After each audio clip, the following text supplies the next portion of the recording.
ఇవి గతంలో హామీ ఇచ్చేటువంటి సమస్యలే కాబట్టి ప్రధాన అంశాలు ప్రభుత్వం ఇచ్చినటువంటి హామీలే ప్రభుత్వంలో విలీనం, తర్వాత 2021 వేతన సవరణ, కార్మిక సంఘాలకు ఎన్నికలు, తర్వాత ఈ ఎలక్ట్రిక్ బస్సులను మరి ఆపాలి, తర్వాత ఇతర జోన్లకు ఏదైతే బదిలీలు చేస్తారో ఆ బదిలీ దాన్ని మీరు క్యాన్సల్ చేసుకోవాలి. రకరకాల అంశాల మీద మీరు ఇప్పుడే మేము ప్రకటించాలి, లేకపోతే కార్మికులంతా అసంతృప్తి అశాంతిలో ఉన్నారని చెప్పినప్పటికీ వాళ్ళు మా మాట వింటే వినండి, లేకపోతే లేదన్నట్టుగా ప్రవర్తించి మరి ఐఏఎస్ కమిటీ వాళ్ళు మరి సమావేశం నుంచి వాళ్ళు వెళ్ళిపోవడం జరిగింది.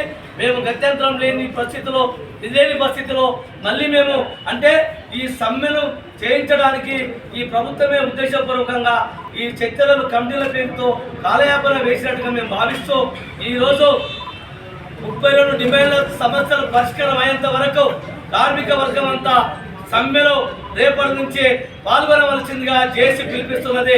ఈ రోజు అర్ధరాత్రి 21వ తారీఖు అర్ధరాత్రి 12 గంటల తర్వాత మొదటి డ్యూటీ నుంచి మరి మా జేఏసీ కమిటీగా నిర్ణయం తీసుకున్నాం కాబట్టి రేపు సమ్మె యథాతథంగా ఉంటుంది.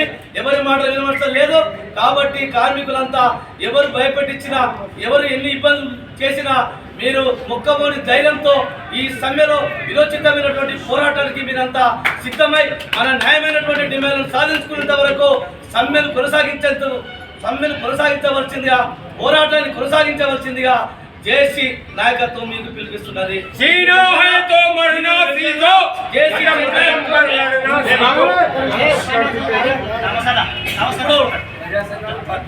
ఇప్పుడు మన వైస్ చైర్మన్